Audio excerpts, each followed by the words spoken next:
unpacking today's headlines. This is Souls and Liberty in Depth.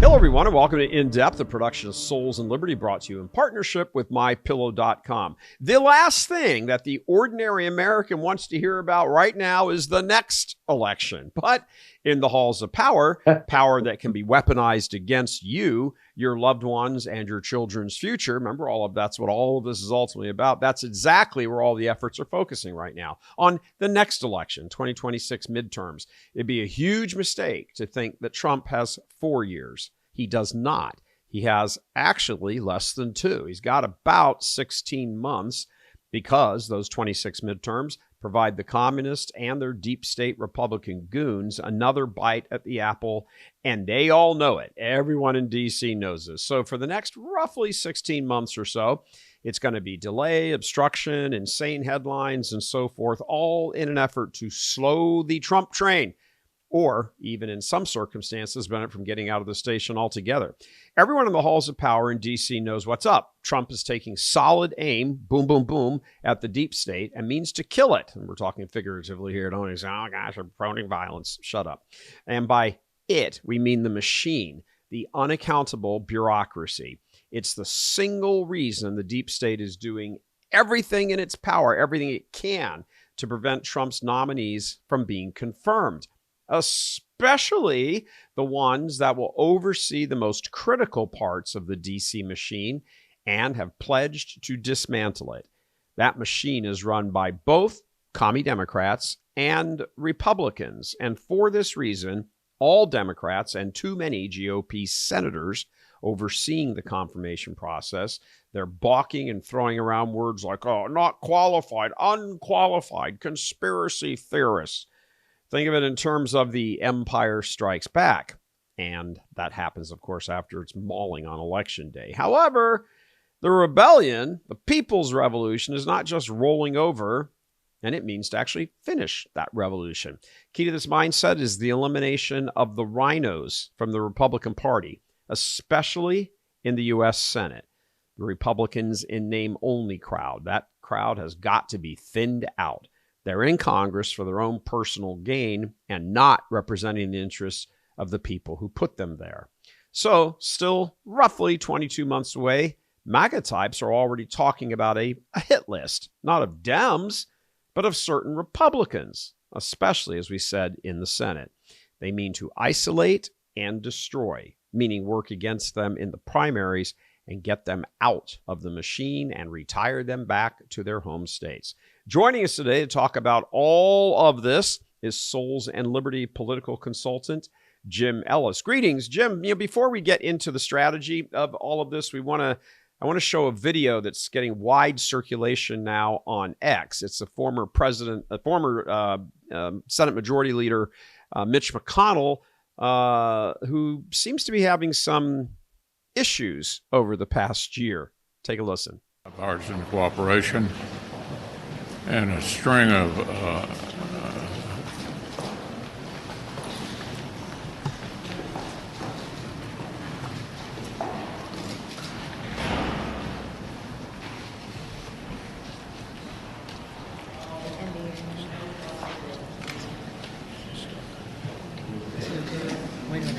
Are you good, Mitch? Okay, Mitch. Anything else you want to say, or should we just go back to your office? Do you want to say anything else to the press? Okay, let's go back. Go ahead, John. I'll take it. Leave it. Let's go back to you. Go ahead, John.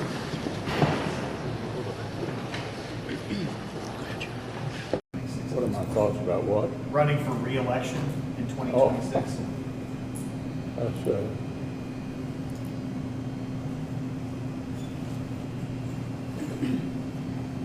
Did you hear the question, Senator? Running for re-election in 2026?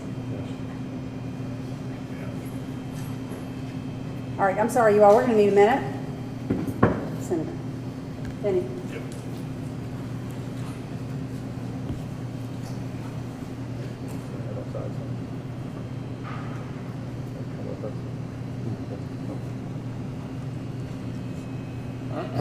okay. Somebody else have a question? Please speak up. This, of course, was resurrected after McConnell's fall, smashed his head on a table and hit the floor and everything, and sprained wrists, bandage on his face. That happened earlier this week. Medical personnel were just seen leaving the office of Senator Mitch McConnell. This happened just a few moments ago. So let's get straight to NBC News Capitol Hill correspondent Ryan Nobles. Ryan, there have been a few medical issues with the Senate Minority Leader in just the last few years. He's 82 years old. What do we know? Well, we do know, Zinkley, that he was not transported to the hospital. We saw the ambulance that arrived here on Capitol Hill with medical personnel that came in to treat McConnell after he apparently fell during a lunch meeting of Republican senators today. He was treated, the medical personnel left, and he did not leave with them.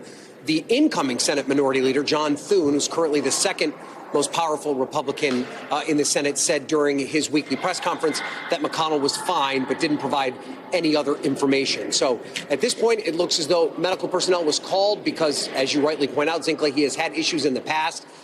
The last time he fell that we know of, it led to him being out for a lengthy amount of time as he recuperated from that fall that took place during an event here in Washington at the beginning of last year. So we don't know too much right now. We know there was a fall. We know medical personnel were called and were told that Senator McConnell is okay. Important to keep in mind, while he's no longer going to be the Senate Minority Leader, he is still a member of the Senate for at least the next 2 years. So, Jim, the McConnell tumble touches on two issues, aging politicians like Biden, for example, and Nancy Pelosi, and all this stuff we've heard about for years now, and the need for term limits. But that's a different question for a different time, perhaps.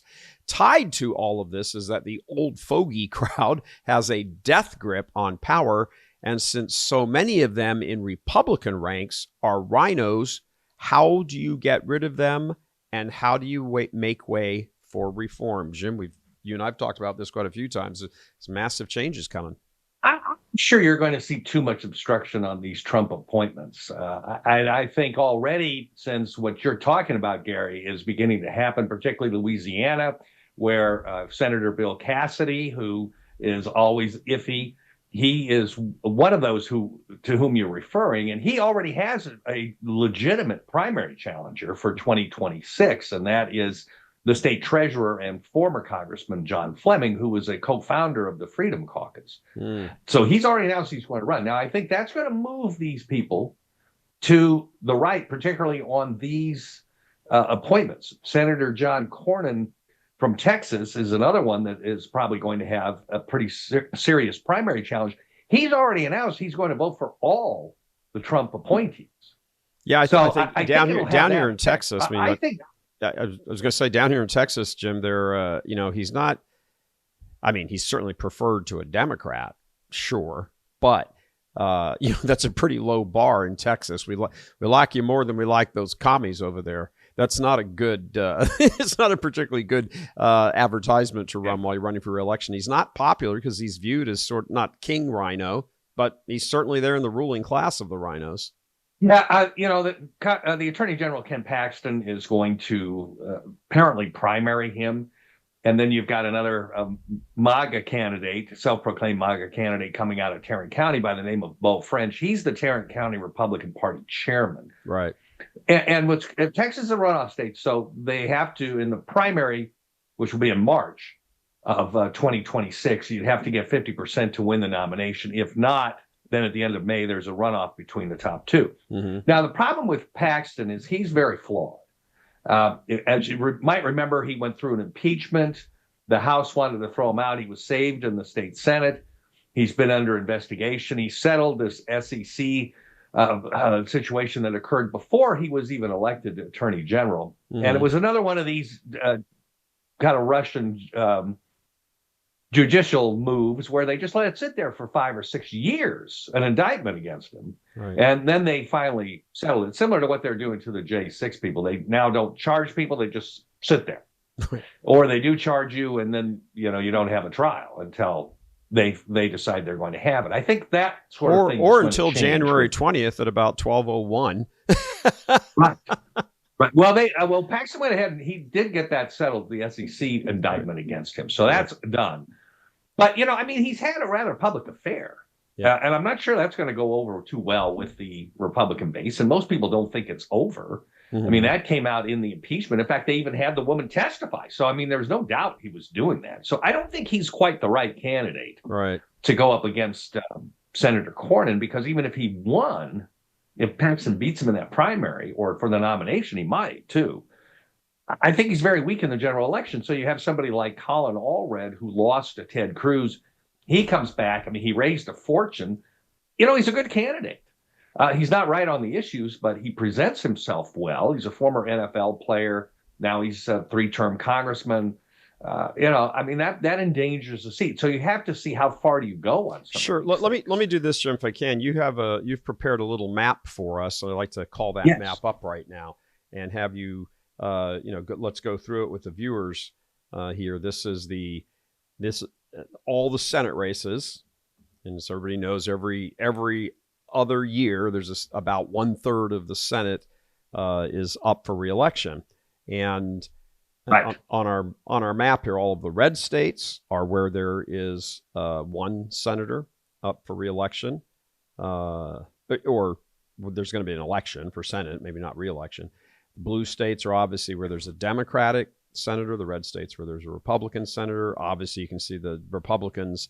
Unlike 2024, the Republicans are going to be playing a lot more defense. It's kind of the inverse of the map from last month. Yes, but so what the MAGA types are kind of having to go through here is look at all of these red states where we have an opportunity to primary a rhino.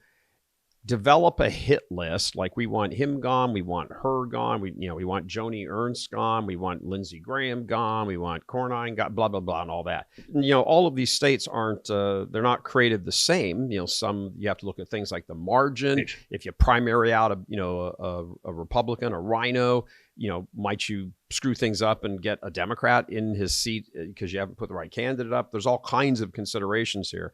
I think there's 23 Republican seats that are up for election, but that's not, you can't just put in 23 new MAGA type senators. Well, it's actually 20 to 13, 20 Republicans, 13 Democrats in the regular cycle. Now there's 2 more Republicans that will be added because, and that comes in Florida and in Ohio. When Marco Rubio is confirmed as Secretary of State, then Governor DeSantis will appoint a replacement to him. But that person, whoever it is, then has to run in 2026 to serve the balance of that term, which is another 2 years. So this person's going to have to run in 2026 and in 2028, when that seat normally comes in cycle for the full 6-year term. So yes, you're being handed a Senate seat, but there are big strings attached to it because both there and in Ohio, which is on the same cycle with J.D. Vance obviously resigning from the Senate to become vice president, the same thing will happen in Ohio, where Governor Mike DeWine will appoint a replacement. So both of those senators are on the ballot.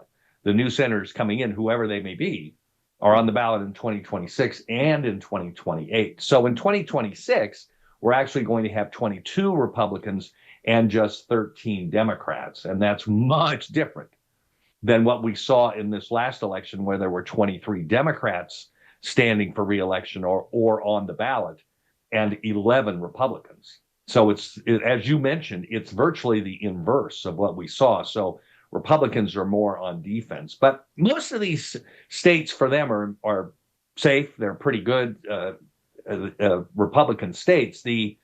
But the Senate maps always look that way at the beginning of the cycle, like we are now. Right. We don't know how many people are going to retire. We don't know what's going to happen here or there.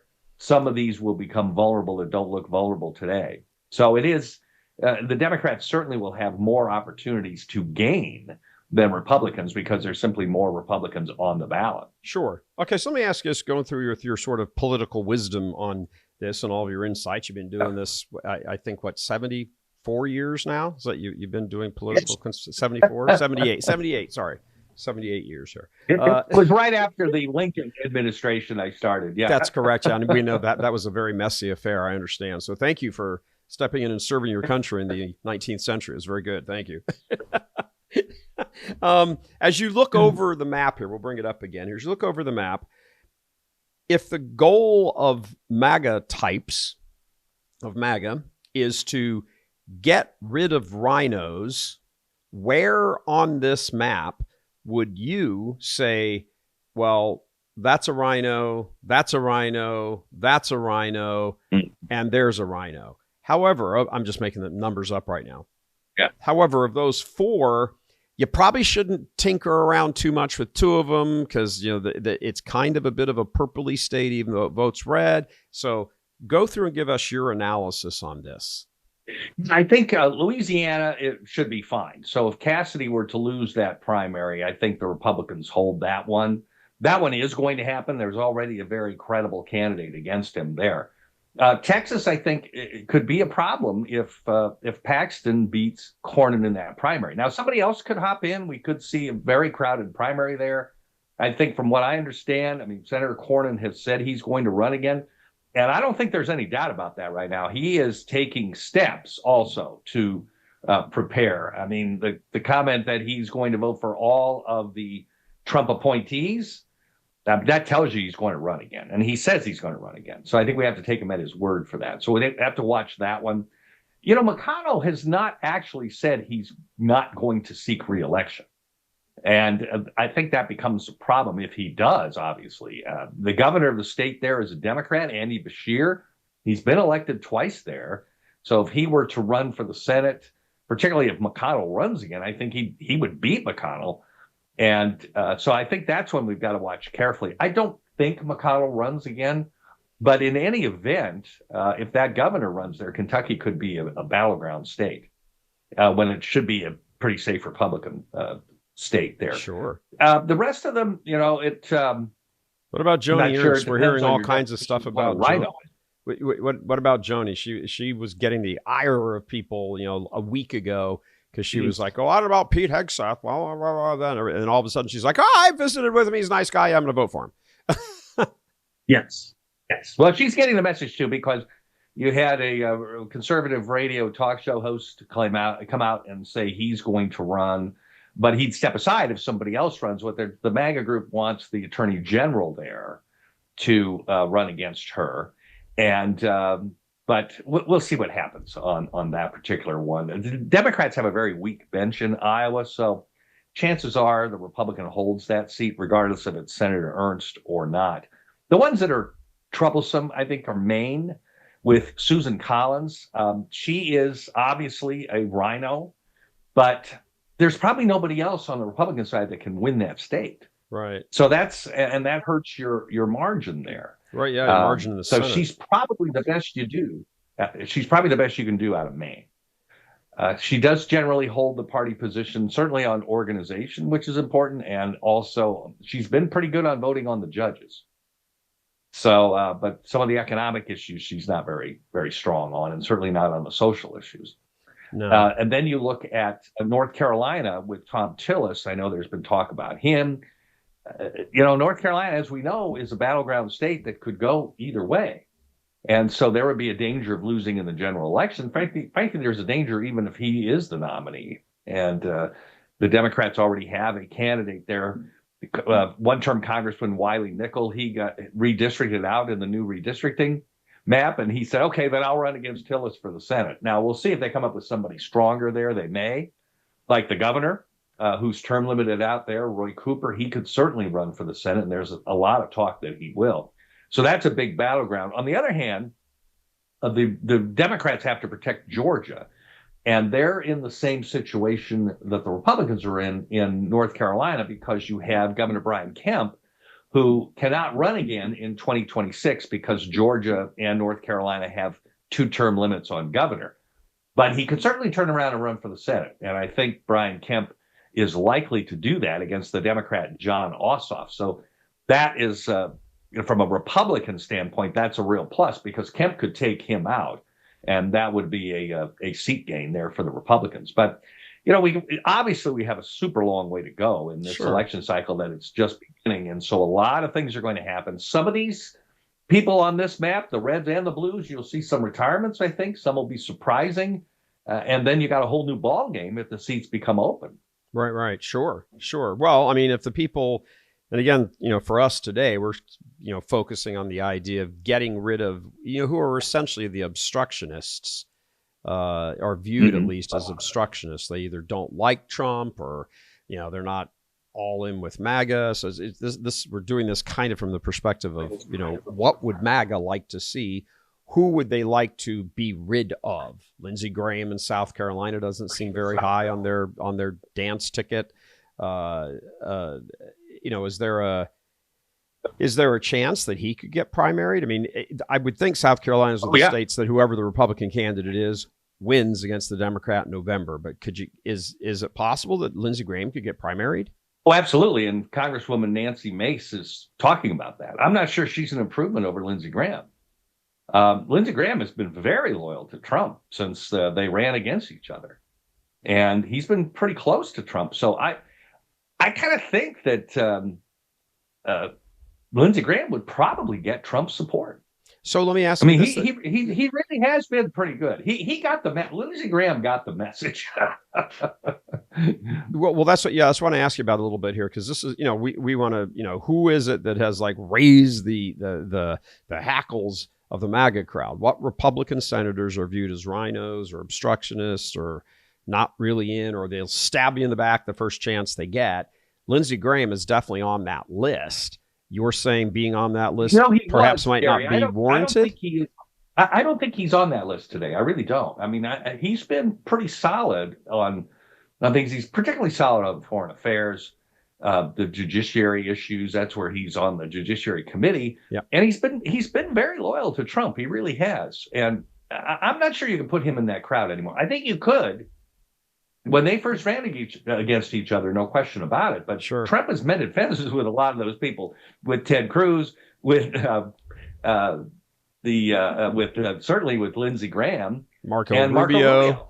His former opponents. He now is appointed as Secretary of State, which is a great appointment, I think. By the way, I think that's an excellent appointment. Mm-hmm. And Cruz and he have mended fences, and certainly Lindsey Graham and he have mended fences. So I think things are a lot better, and they've gotten the message. A lot of these folks. What do you mean? What do you mean by that? What do you mean they've gotten the message? Well, specifically with Lindsey Graham. I mean, I don't know what more you could ask him really right now from a Trump perspective in terms of the last few years. I mean, he's defended him in public. He's been a stalwart vote for him in the Senate. He really has. I guess what about the nominees? I think he was balking a bit on Hegseth, and I think wasn't he one of the loudmouths about Matt Gaetz? Oh, they were all doing that. I mean, Matt Gaetz had some real problems. There was no way Matt Gaetz was going to get confirmed. And I think Trump knew that when he nominated him. I think there were some other games going on there. What it did do is certainly pave the way for Pam Bondi. Yeah. That's a great appointment, and she's going to sail right through now. But I frankly think they're all going to get confirmed. And when I say these senators have gotten the message, they've seen this was a big victory for Trump. It's a whole new world here in D.C. in terms of how he's being viewed. Yeah. You have Democrats saying, well, we can work with him. And he's proven he has scored the biggest comeback and one of the most stunning political victories in American history and maybe world history. Yeah, I think you'd have to bump it up to world history, really. At least in terms of the world stage. Yes, I think you do.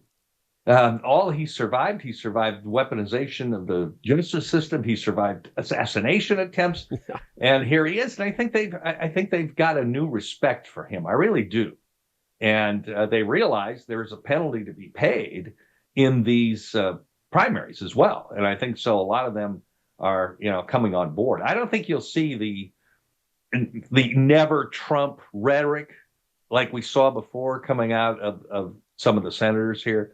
It was particularly bad in the House with Liz Cheney and Adam Kinzinger, but they're gone. Yeah, they're gone. And they're not gone from social media, unfortunately, but they're gone. They're gone from Congress. But they are irrelevant.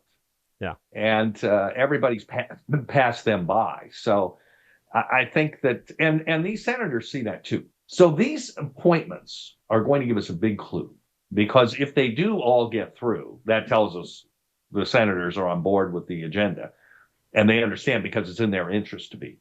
Sure. If they don't, if some of them have stumbled along the way, Tulsi Gabbard now is the one they're zeroing in on, Right.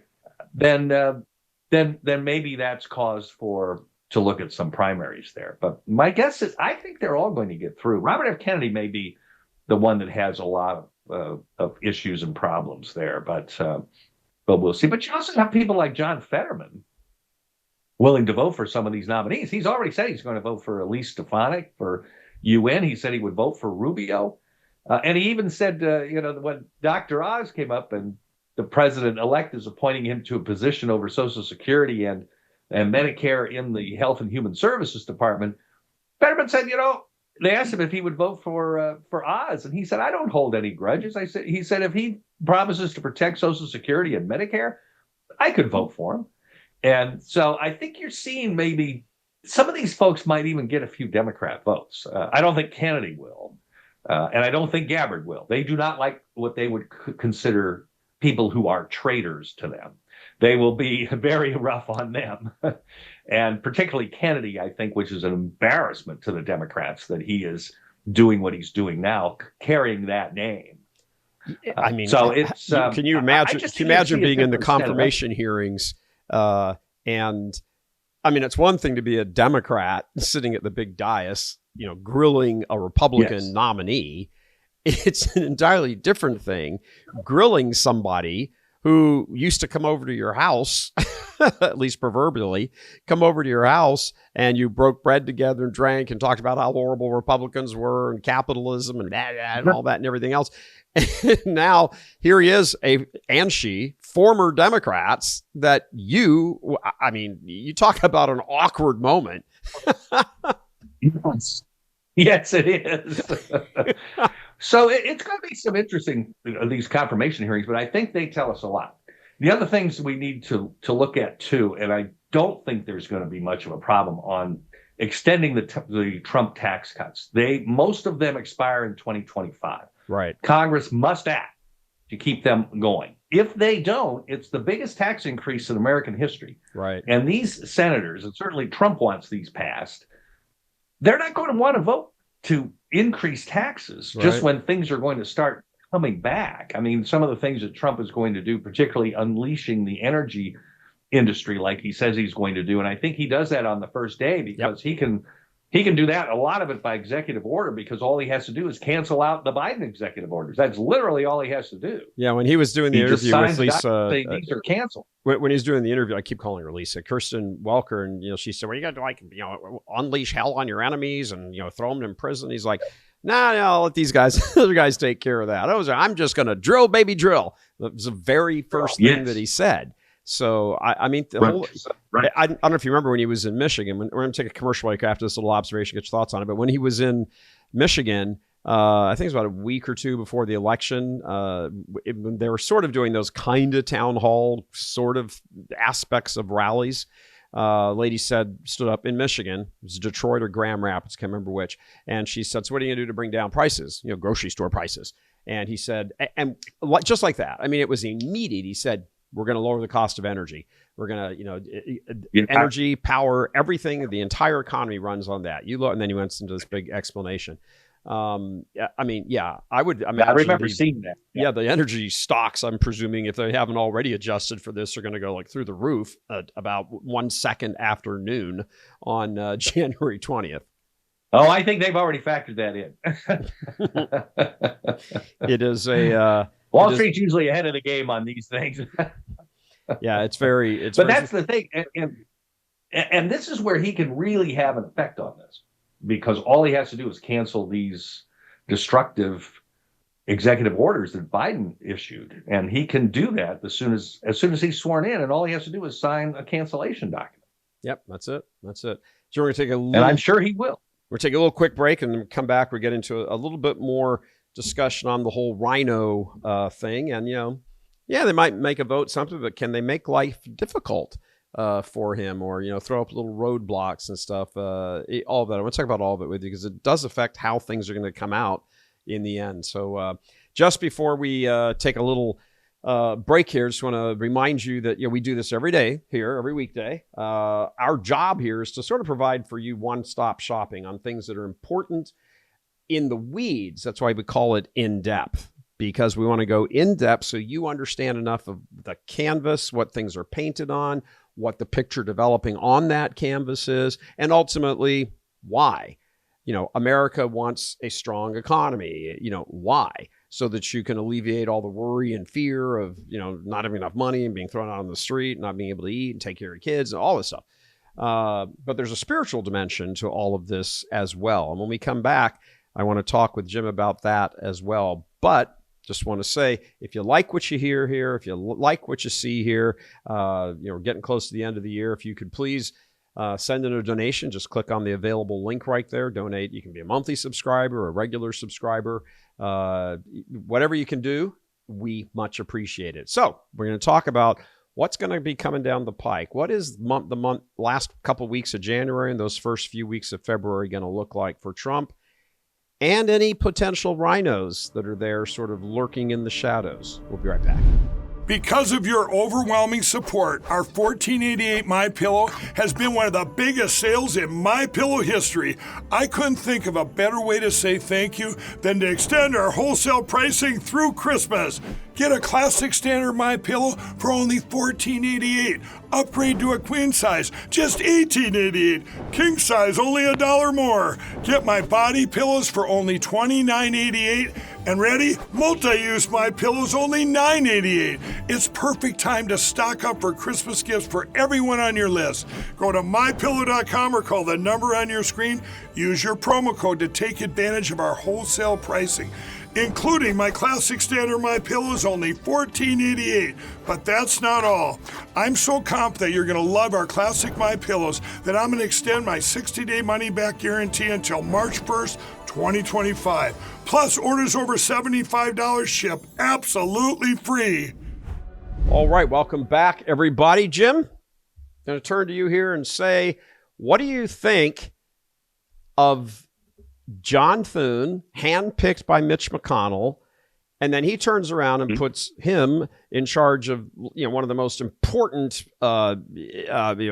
committees and in the Senate, and McConnell's essentially like, well, I don't like Trump. He can kiss my grits, and I'm just. I mean, it looks like from an institutional standpoint, they're kind of stacking the deck against him once we get into the legislative business and the policies and all that. I'm not talking about, drill, or deport. I'm talking about like the day-to-day stuff. Still looks like he's got quite a few nemesis up there on the Hill. Now, well, on the Mitch McConnell situation, actually, he declined one of the biggest committees, which was the Senate Appropriations Committee. And it's not really so much Thune as the leader appointing. He was next in line, so seniority matters a lot. And there's nobody that has more seniority in the Senate than McConnell, and because he was elected in 1984. And 1884. So he could have been full. Yeah, right. He's been around as long as I have. So he could have been the Appropriations Committee chairman. I think he thought that was probably too much for him. So he agreed to, but he is the subcommittee on defense and appropriations. He chairs that. That is an important committee. And he's chairman of the Rules Committee, which is the administrative body for the Senate. So yes and no to that in terms of, and it really wasn't Thune that appointed him. He was in line to have these positions. But when you're the leader, you step back from committee assignments like he has for 15 years or however long he's been leader, but you keep your seniority on those committees, even though you are not serving on them. So he's just reassuming his position. So it's not so much Thune anointed him for these. And, but, I just really think that this is a whole different atmosphere and that Trump will take advantage of it while he's flying high.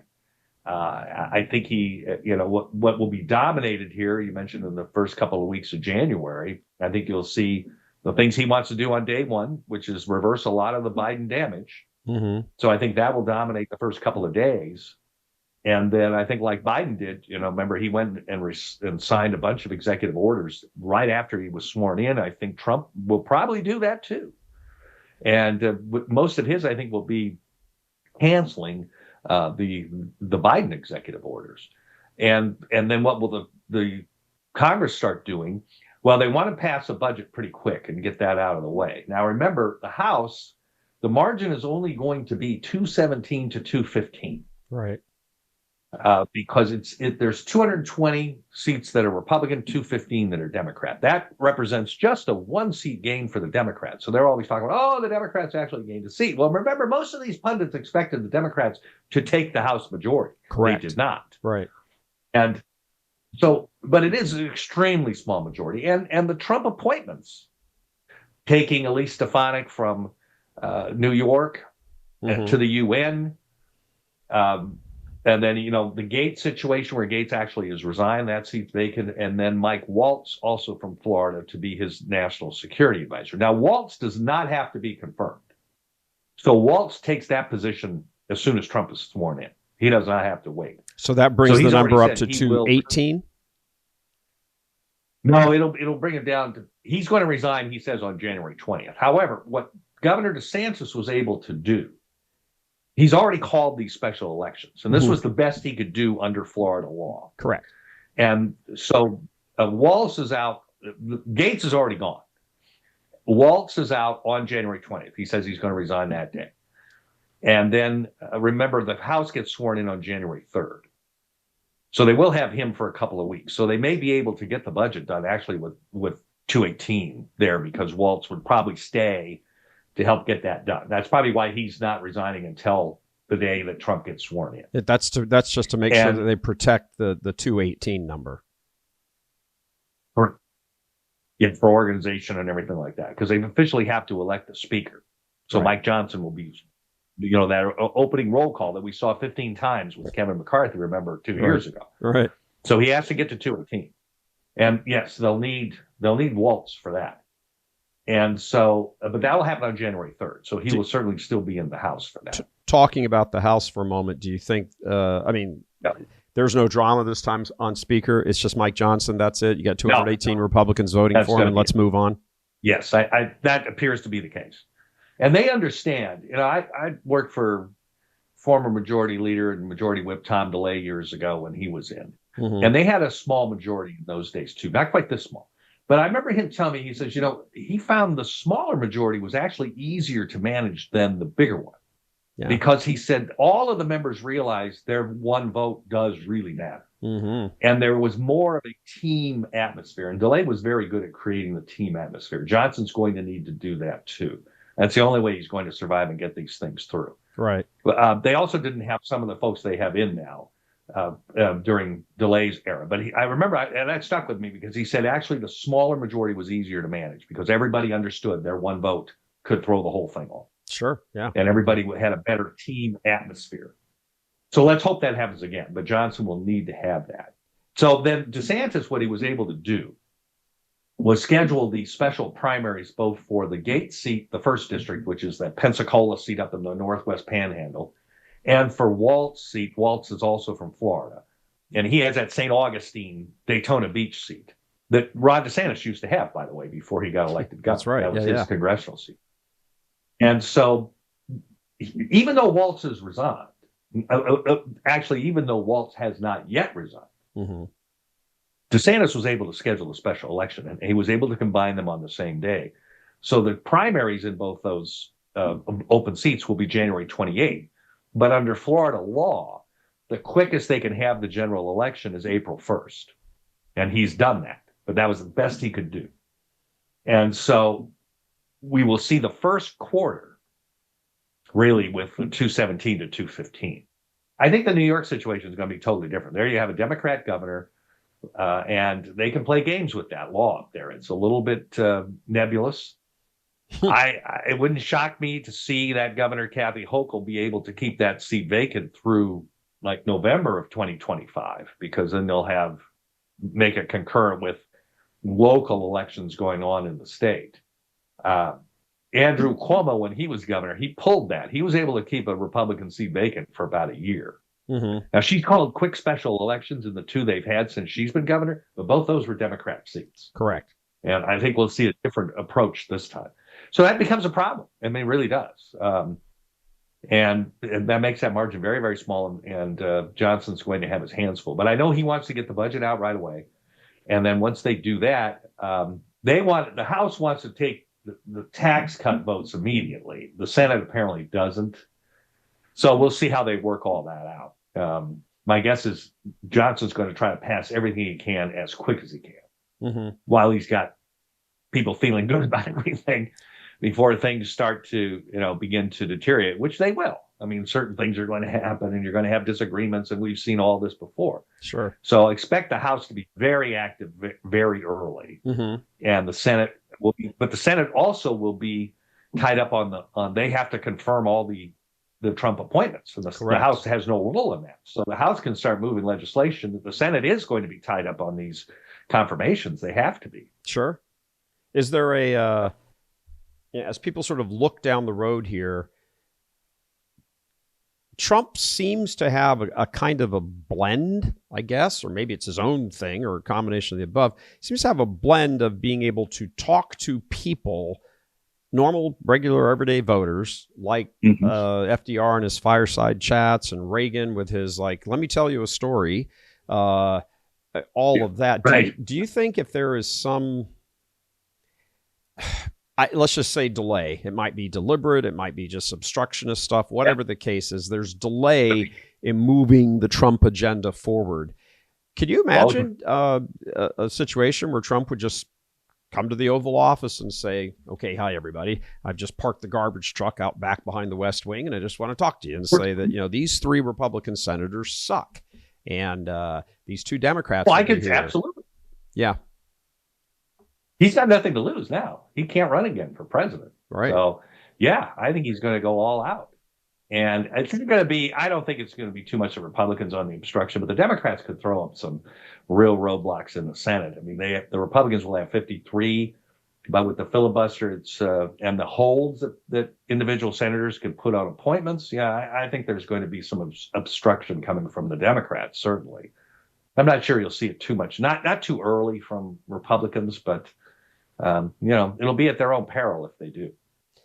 Yeah, it seems to be that. I mean, again, the question, I suppose, boils down to, if somebody like, Clarence Thomas, I mean, he seems to be the one everybody's talking about, if he retires, from his Supreme Court duties as Associate Justice, if he retires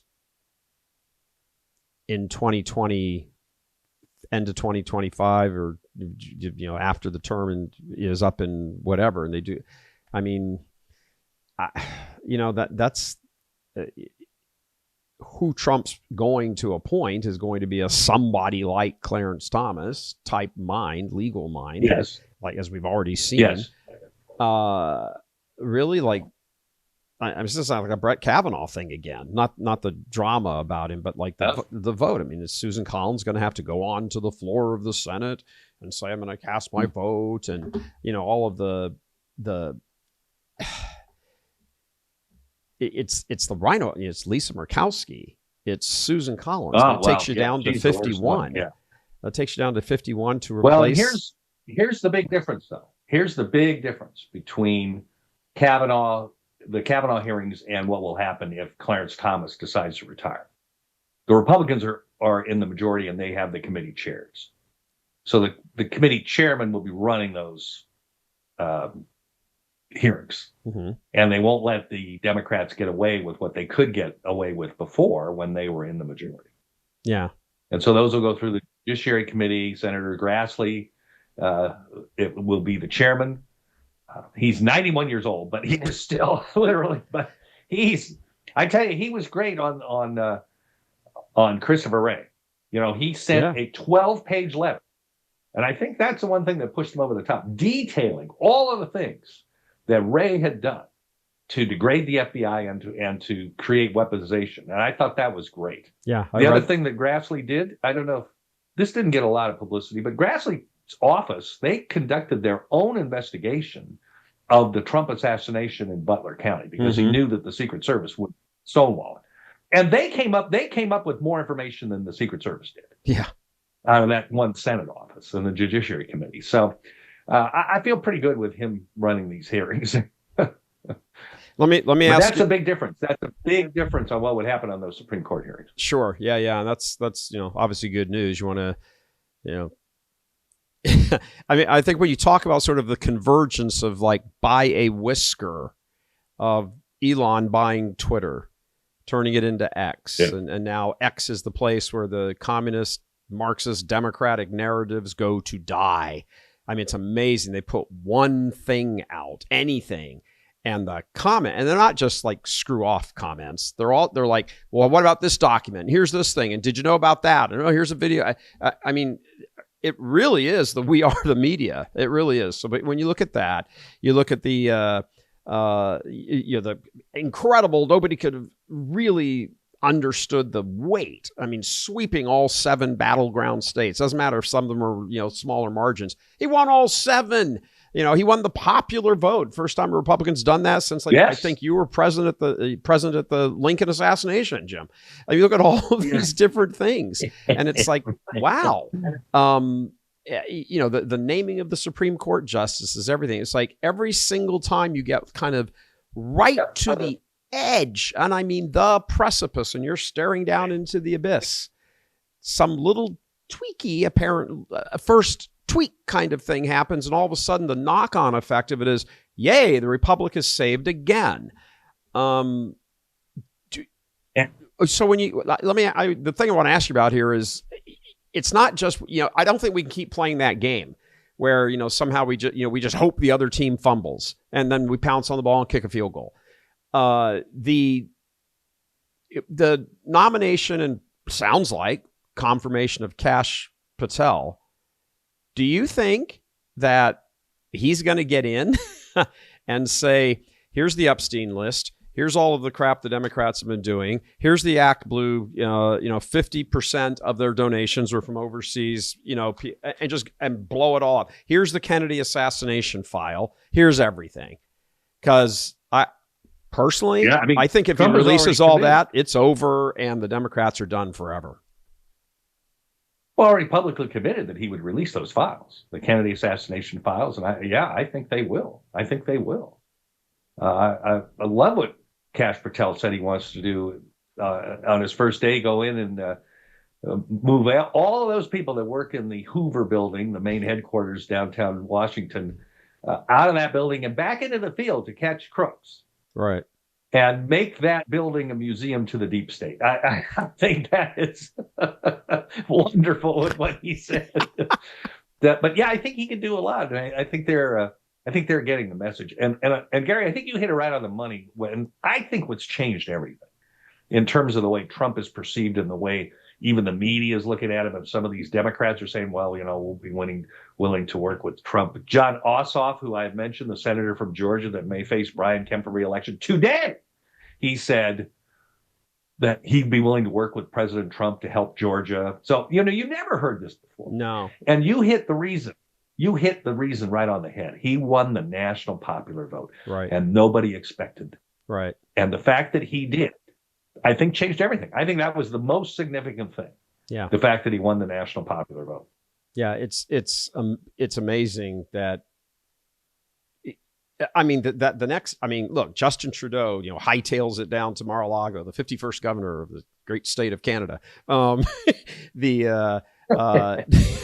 What's his, Scarborough and Mika Rika Makamuka, whatever the hell her name is, from Morning Joe, down there and then make some big video and think about, it really seems like there's been the crazies of the far end crazies of the Democratic Party really do seem to have a barricade being built around them by the still crazy, but far less crazy Democrats who are somehow seem to be like, holy crap, we're getting our butts handed to us. Yeah. And I think they see, the transgender issue was not a winner for them. The women in the women's sports issue certainly was not a winner for them. I questioned the Trump campaign with that ad they were running nationally. And during the briefings I was doing around the country, I was from September 30th through October the 20th. I was in 10 different states. Mm-hmm. And I saw that ad in every state. Right. And the ad that started off with the 2 rappers on the podcast talking about the transgender issue. And then you went to that interview with Kamala Harris talking about when I think she was probably the Attorney General of California at the time. That's correct. Yeah, she was And pounding her chest saying, look at all the great work I did. I got them to Yes. change the law. That's all me. She's probably sort of second guessing that now. And every prisoner should have to be entitled to a taxpayer-paid sex change operation. And not just every prisoner, illegal immigrants in the system, in the prison system. Right. I mean, I don't know how many more boxes could you possibly check.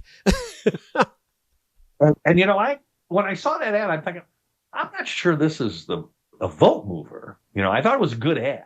Yeah. But is this really a vote driver? Well, it turned out it was. It was. And what they told me, the Trump people were saying the reason they were running that ad is, and I think this paid off for them because of their improvement in minority communities. It was targeted to minorities because they know they don't go for that. Right. And I think that helped a lot. So I was wrong on that. It did prove to be a vote driver. And then I thought the Trump ending ads, where I always thought he should have been, and I thought they were right on the money. Kamala broke it. President Trump will fix it.